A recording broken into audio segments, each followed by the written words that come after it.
quote from Alcoholics Anonymous, page 12. My friend suggested what then seemed a novel idea, quote, why don't you choose your own conception of God, close quote.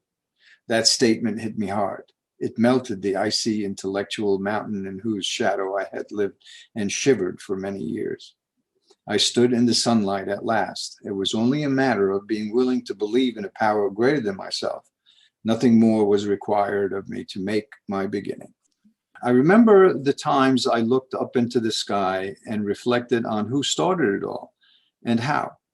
When I came to AA, an understanding of some description of the spiritual dimension became a necessary adjunct to a stable sobriety. After reading a variety of versions, including the scientific, of a great explosion, I went for the simplicity and made the God of my understanding the great power that made the explosion possible. With the vastness of the universe under his command, he would no doubt be able to guide my thinking and actions if I prepared to accept his guidance. But I would not expect help if I turned my back on that help and went my own way.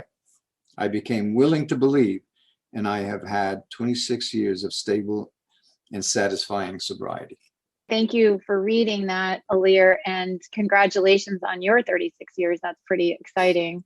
The reflection is labeled, as we understand him, and it right off the bat talks about that conversation with Bill W. and I think Evie Thatcher is my guest here, about Bill making, coming up with his own concept of a higher power. And how was that for you in early sobriety? Did you have a concept of a higher power? Did you have to make one up? How did that work for you?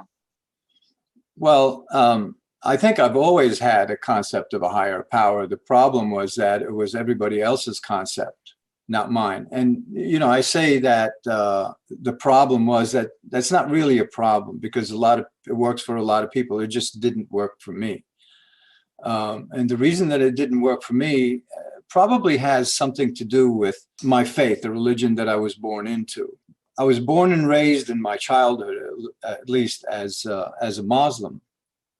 I'm of Albanian descent, and most Albanians are born Muslim.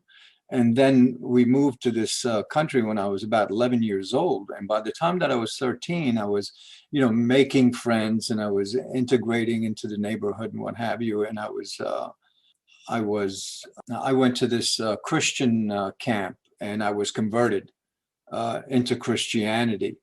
And it was a pretty scary experience for me. And it was so scary that, I wanted to be like everybody else, but I knew that I was different, and I was really afraid to even tell my parents about it. So I lived for a number of years with that fear, and I converted myself back.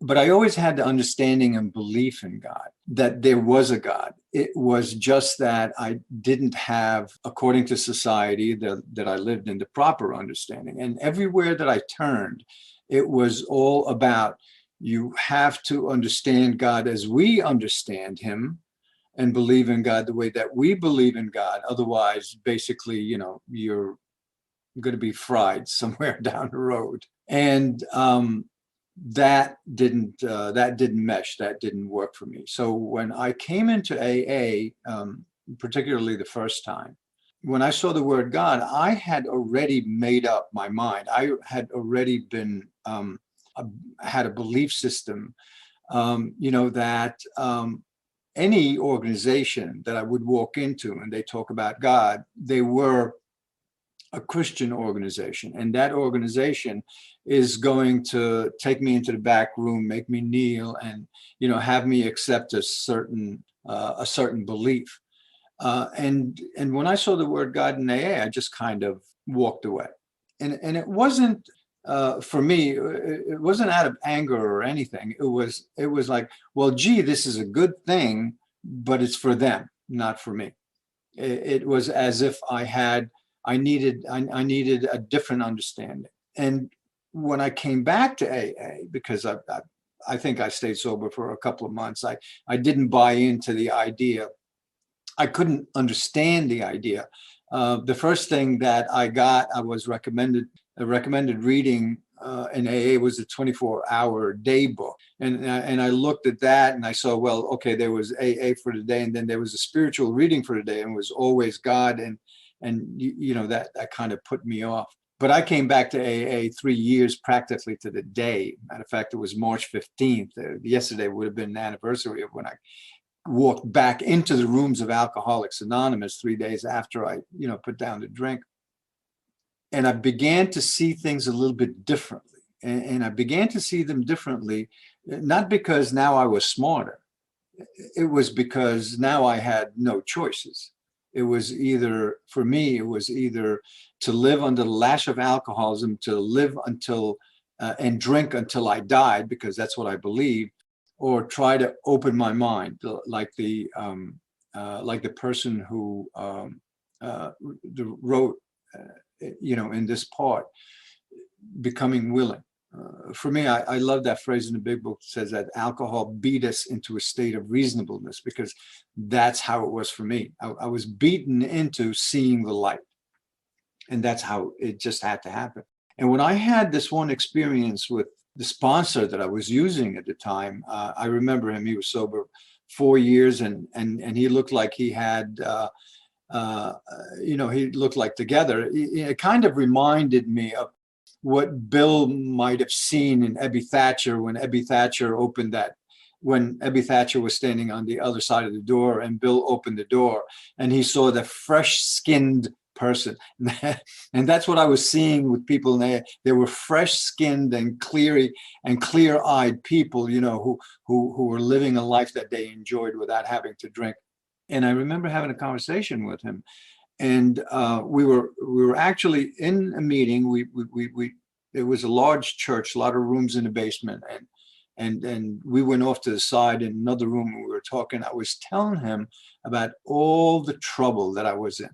I was facing 8 to 15 in prison. I had no money. I was hugely in debt. I had no relationships. My life was just falling apart at the seams. My employment was falling apart. My family life was falling apart. And he said to me, and I was looking for advice. I was looking for some legal advice. I was looking for some relationship advice. I was looking for all this kind of advice. And he said to me something that I didn't realize how much it really blew me away at that time. And what he said to me was, he said, Ilir, do you pray? And I was taken aback. Kind of like when Bill was taken aback when Ebby said, I've got religion. And Bill says, I was aghast, which is like his mouth opened up or whatever. It wasn't like that for me, but I was taken back enough. And for some reason, I got honest. I don't know why. I got honest, because I was always afraid to say this. I said, I don't know who to pray to. His response to me was something that I didn't expect. And the reason that I was afraid, I don't know that I really remember the reason that I was afraid, but it was a frightening thing to talk about religion, because somebody was going to tell you how to do it. And he said to me, Ilir, it doesn't matter. Just pray. Now, nobody ever said that to me. I've never heard anything like that before. And it was like, okay, I guess I can just try that. And, what do I do? Well, I started with something called the serenity prayer. I saw that all over the place. It was suggested to me to use. We were using it at meetings. And then things began to open to me, because I put aside the prejudices that, Bill was talking about, that, that I was shivering under for so many years. Those are my prejudices. I put them aside and I said, I don't have to worry about this. All I need to do was to make that contact, to ask, to seek guidance. And then when I reflect back on that, it might as well have been Ebby Thatcher talking to me and saying, why don't you choose your own understanding? Because there was no hooks. There was no requirements. There was no prerequisites. There was no ifs. There was no, if you don't do this, this is going to happen to you. There was just make that connection, make that contact. And it didn't matter who it was that I made contact with, but I knew that there was a God. The problem was that I didn't think that God believed enough in me to care enough about me. I firmly believed that God was done with me, and I was just left to drink until I died. And it just began that whole new world. And listening in meetings now and really getting involved in AA, I began to understand what these people were talking about. There was no requirement. It's, hey, you develop that contact with God. You develop that understanding of God. And it wasn't like I have to have a complete understanding of how God worked in my life. No, it was like inch by inch. It was like foot by foot. It was like little by little. It was step by step that understanding would grow. And ultimately what that understanding was about, that I came to learn later, was about reliance. The trip is, and we hear this time and time and time again when we read the 9-step promises. To me, the greatest 9-step promise is that last one, where it says, came to see that God could do for me what I could not do for myself. That was the trip. That was the journey. The journey is getting to believe, understand, and live as if God could do for me what I could not do for myself. That was the process of the 12 steps of Alcoholics Anonymous. And it's the process of my entire life. And 36 years down the road, it's not like, oh yeah, I get it. I know. Yeah, that's just about reliance on God. Well, it's easier said than done, because now what happens when I get into an argument? What happens if things don't go the way that I want them to go? And I'm still, like that. I'm still selfish and self-centered.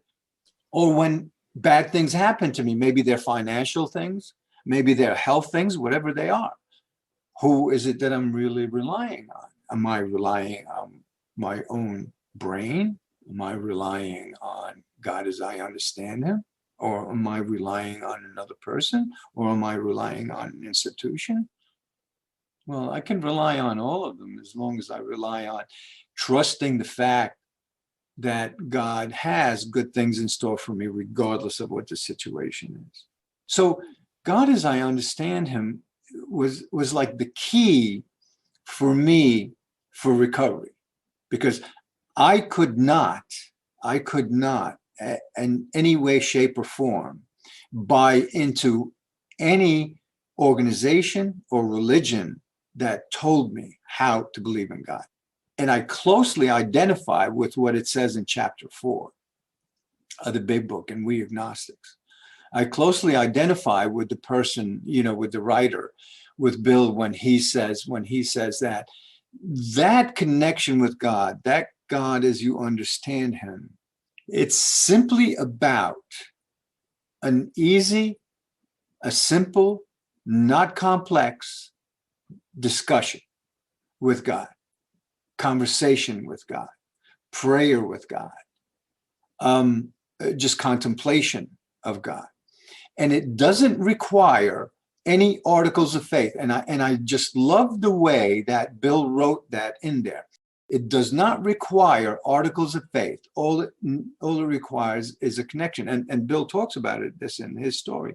And the reason why that is so important to me, that there's no requirement for articles of faith, because every religion has articles of faith. In order to be part of that religion, you have to accept certain premise. And to accept that premise, then you can be fully active, participate, and be part of that religion. And I'm not saying that that's wrong at all. It's not. It's actually very good, and a lot of people need it. It just didn't work for me. So I did not have to buy into anything. All I had to do was trust the fact that if I make that connection, things will work out, because that's what my sponsor promised me. He said, when I told him about facing 8 to 15, he said, Ilir, if you stay sober and live right, whatever it is you go through, you're going to be okay. And he was right. So as you came into the program, and it sounds like you found a level of abstraction to a higher power that you eventually became comfortable with. If you look at the literature, it does have Christian references to God. Did you bristle at all? Did you find that difficult at all? I mean, when it comes down to it, there are no Muslim references in our literature. No, I didn't, and perhaps it's because that I've been very much influenced in my relationships with Christianity. I didn't have any animus against Christianity, Judaism, although, you know, being brought up I'm Albanian, but I was brought up in the Middle East. You know, you are taught that these are, you know, your enemies, and this is not Quranic by any means. This is really more cultural than anything else, and political than anything else. But I'm grateful, you know, for my mother, because my mother was one of those people who said, you know, it doesn't really matter what religion you are as long as you go and, you know, practice the principles and you know, you're a good person, because that's what the aim, in my opinion, the aim of all religions is to teach you to become spiritual, you know, is to teach you to become, you know, a good person and having right relationships. So I really didn't have that animus, and I think that I'm lucky, but I have worked with other alcoholics. I've sponsored other alcoholics who have had that, called lack of trust or animus or prejudice, or, you know, whatever it is that you call it. And I could only share my message. The message was that I don't think that God, as I understand him, has any prejudices about religions. I you know, I try to carry the message that basically, if you seek a relationship with God, you will find it if you practice it. If you seek God, there is no seeking to God. It's all right there. What I have to do is I have to change my thinking and my attitude towards it, and not find it as if it's lost. But I guess I'm fortunate that I didn't have any great animus. I had more fear than anything else. That's what it was that probably kept me from practicing any religion, is fear. And you know, one of the fears is, and I'm sure there are a lot of people, what if I'm on the wrong one? Yeah, and you know what? The reality, at least the reality for me, is that there is no such thing. There is no wrong one. And that's why I think, you know, Bill and the first 100 or 88, whatever they were, you know, were smart enough to know to make the language as easy as possible for whoever it is, you know, that came in. The background of the people that were involved in the big book, yes, they were Christians, but their vision was way beyond religion. Ilir, for those people that do come in, newcomers who really are bristling, I've seen it, you know, maybe they're atheists, or they identify as atheist or agnostic, or as some sort of other religion that they feel isn't represented in our literature. We know that kind of a thing can actually keep us out there, right? We know that resentment and that bristling can lead us back out to a drink if we're not careful. So what is your advice to newcomers that really are struggling with this? Easy does it. Really try to let go of your prejudices. My advice would be the same advice that my sponsor gave me. Don't worry about it. Just pray and let it come. Let it happen to you. The other thing that I would tell people, and I've worked with people from India, with you know, the India religions, the different religions in India, and there's much like myself, the fear that if I give up what I know and go to this other place, this other religion, they may not be accepted in their own communities. I've worked with other people who are of the Muslim faith, and they also struggle with not being accepted by their communities. My message is really, it's not about changing your religion. It's not about, because that doesn't have to happen.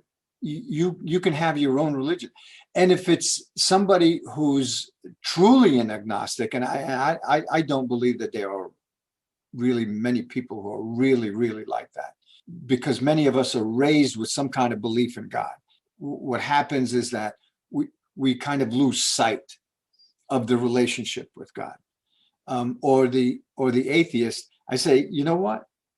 It's okay. It's okay to believe whatever it is that you want to believe. I worked with one guy who had a deep resentment against God.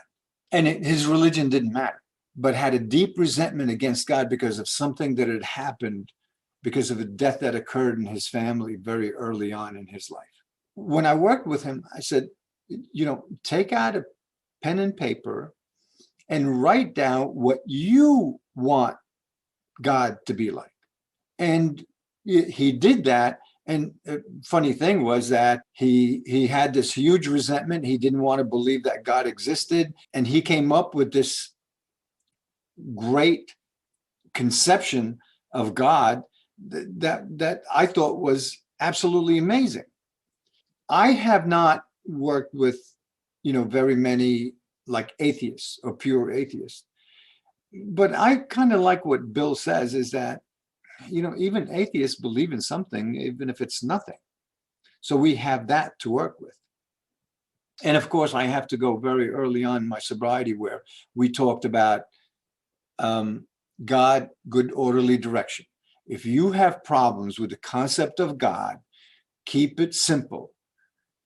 Good orderly direction, and the kind of life that we have here in AA can work for you as well. It's important that we hear these voices. As someone who comes to AA from a Christian background, from a Catholic background, this is not an opinion that I've heard, or not a viewpoint that I've heard very often. And I think it's important that we give space to all voices. And I want to thank you for sharing your experience, strength, and hope, and your perspective on religion. Is there anything else that you'd like the audience to know before we wrap up? I'm going to copy what this great speaker said, and many listeners probably know of him, Sandy Beach. And what I liked about Sandy Beach is he would generally end, this lengthy explanation of sobriety and how to live sober and the principles of AA and how principles of AA work in our lives. And he would simply say, what it all comes down to is let go and let God.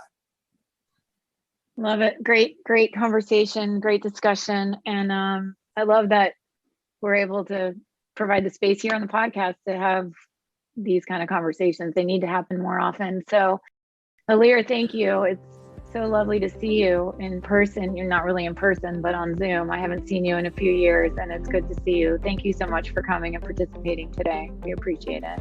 And thank you for thinking of me and having me. And it's certainly an honor and a privilege to be here.